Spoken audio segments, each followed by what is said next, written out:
Salut les pignoufs, nous sommes le 23 et 24 décembre et nous allons découvrir ce que cachent ces dernières cases du calendrier de l'Avent Lego Star Wars.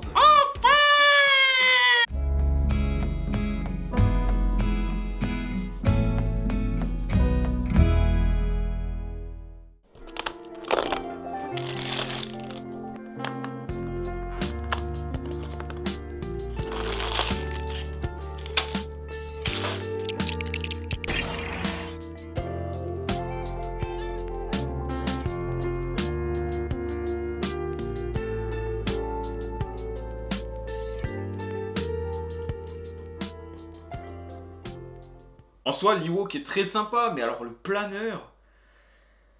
J'ai même plus la force de m'énerver. Bon, après, tu peux au moins le mettre dans le 75 353. Attends, le quoi, Norbert? Oui, ça va, hein. Alors c'est vrai, c'est pas une idée qui est si déconnante que ça, mais il manque pas un petit Ewok pour aller avec? Bah, tu l'as.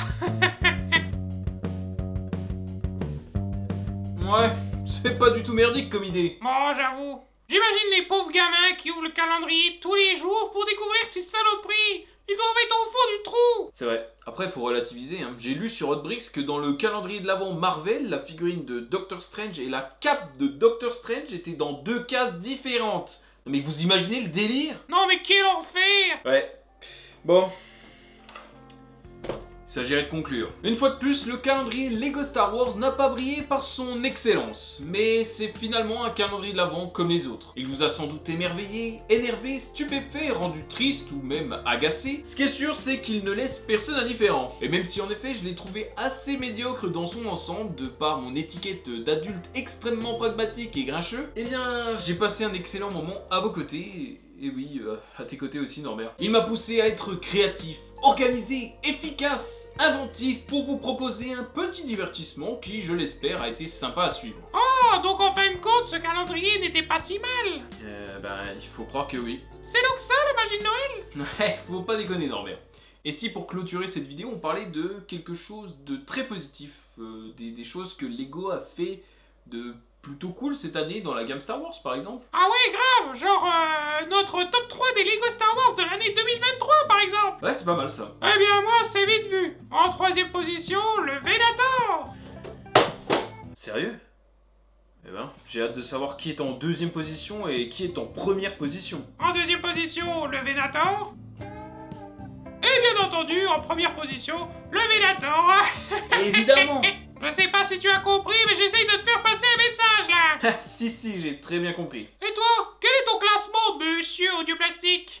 Je crois que je dirais le X-Wing UCS en troisième position. Il est loin d'être parfait, on est d'accord, mais j'espérais vraiment une réédition de celui-ci, donc c'est nickel. La figurine qui l'accompagne est juste parfaite, ce qui est assez rare, donc autant le souligner. On notera des efforts surhumains de la part de Lego, comme par exemple l'impression de la verrière ou encore l'impression de la plaque UCS. Et les rumeurs annonçant un futur taille Interceptor UCS pour mai, le couple risque de faire un tabac sur une étagère. Mais tu te fous de moi? Non. En top 2, je dirais le diorama de la salle du trône de l'empereur. J'aime toujours autant ce concept de diorama, surtout qu'ici il est vraiment absolument magnifique. La structure arrière a été ingénieusement conçue, on retrouve bien son esthétique si particulière. La scène est joliment exécutée et tout le gratin est là. Luke a même revêtu une nouvelle coupe pour l'occasion. Enfin terminée, la coupe au bol dégueulasse. Le seul bémol serait l'absence de deux gardes impériaux, surtout à 100 balles la boîte. Ok, on s'en fout. Et donc en première position, le Venator. Je le savais. Pas du tout. Pardon? Et mon set favori de cette année 2023 est... le TIE Bomber. Eh oui, c'est même pas un UCS ou un diorama ou une autre boîte estampillée 18+. Alors là, va falloir que tu m'expliques. Ce TIE Bomber est la preuve ultime que Lego est encore capable de faire d'excellents jouets qui raviront petits et grands. Le vaisseau est très joli, il n'a aucun stickers et les fonctionnalités pour passer d'agréables parties de jeu sont au rendez-vous. On peut mettre le pilote dans le cockpit, alors oui, la verrière est opaque donc on ne voit pas la figurine, mais franchement c'est pas bien grave puisque le pilote est dénoué de tout intérêt. On peut exterminer la vermine rebelle avec des lance-studs. Wow! Le bombardier dispose de bombes pour raser la surface de votre carrelage. Et si vous n'avez plus de munitions, pas de panique, un petit chariot est prévu à cet effet pour ravitailler le TIE. Le tout pour la somme de 65 €. Bref, je le trouve absolument formidable. Tiens donc, tu ne parles pas des figurines. Bah pas besoin, on en a assez vu, non? Théo. Bon d'accord.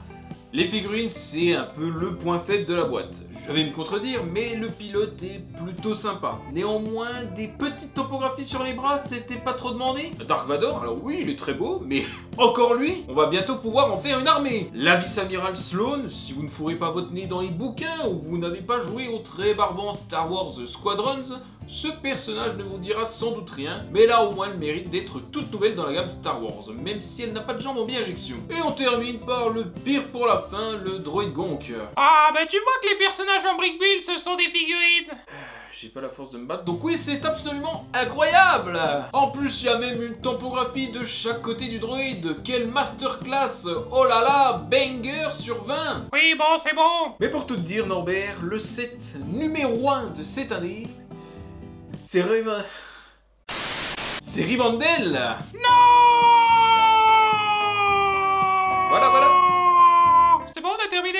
Oui. Enfin, j'ajouterai une petite mention spéciale. L'Imperial Star Destroyer Executor, c'est un peu la bonne surprise de cette année. Et j'ai hâte de voir ce que LEGO nous a concocté pour la suite, les heureux élus étant le Millennium Condor et le Tantive 4. C'est bon, je suis fatigué Théo. Pas tout à fait. Ah non. Dans mon classement, tu peux remplacer le X-Wing par le Venator, qui, je dois le reconnaître, est un objet absolument magnifique que j'ai hâte d'avoir sur mes étagères. Oui, je le savais. Maintenant, on a terminé pour cette année. Ouais, on a réussi, bordel. Bon, j'espère que vous aurez passé un bon mois de décembre à nos côtés. En tout cas, nous, on s'est quand même pas mal éclaté. C'est vrai que c'était marrant. Je tenais sincèrement à vous remercier de nous avoir suivis sur toute cette année, et particulièrement sur le calendrier de l'avant LEGO Star Wars. Je pense que vous ne vous doutez pas à quel point vos gentils commentaires ont été particulièrement importants pour tenir, parce que franchement, c'était compliqué. Hein. C'est clair, on a failli jeter l'éponge un paquet de fois. En même temps, quelle idée de merde de faire des vidéos sur ces calendriers de l'avant LEGO Star Wars, hein. Ouais, bon, il est temps pour nous d'aller nous reposer, hein, histoire d'avoir un petit peu de force et d'énergie pour aborder les fêtes. Et prendre des forces pour l'année prochaine aussi. Ouais, c'est clair. Bref, il ne me reste plus qu'à vous souhaiter d'agréables fêtes de fin d'année, plein de bonnes choses pour l'année prochaine, et merci beaucoup pour votre soutien sans faille, c'est admirable, vraiment, merci beaucoup. Des bisous et à l'année prochaine. Des bisous et à l'année prochaine les pignoufs. Youhou.